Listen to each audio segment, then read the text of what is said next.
mida calaamadaha qiyaamaha ayaa ka soo ifbaxday webiga Furaad. dadka Soomaaliyeed intooda aan ka warqabin ayaanan jeclaysanay inaan la wadaagno.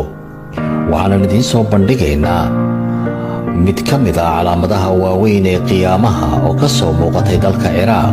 inta badan dadka muslimiintuna kama warqabaan. marka hore se like oo la wadaaga asxaabtaada una sii gudbi inta ugu badan ee aad u gudbin karto.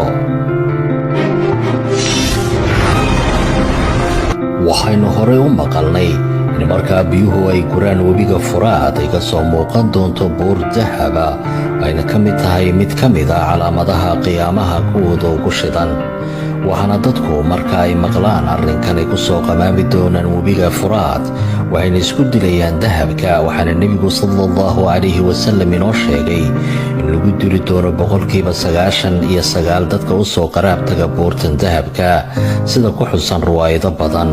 waxaana la sheegay in webiga Furaad hoostiisa ay ku duugan tahay buur dahaba oo marka ay soo muuqato ay ka mid tahay calaamadaha waaweyn ee qiyaamaha lagu garto.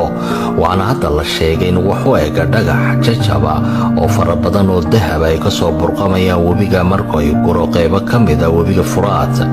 waxaana loo malaynayaa in dahabkani ka soo maaxayo buurta dahabka ay ku taal webiga Furaad hoostiisa. Abi Hurayra ayaa horey inoogu soo wariyey nebiga sallallahu calayhi wasallam in nebigu yidhi saacadda qiyaamuhu ma dhacayso ilaa la helo webiga Furaad buur dahaba dadkuna isku dilaan. waxaana dhimanaya 99%. waxaana hadda la soo warinayaa in webiga Furaad ay biyihiisu gureen.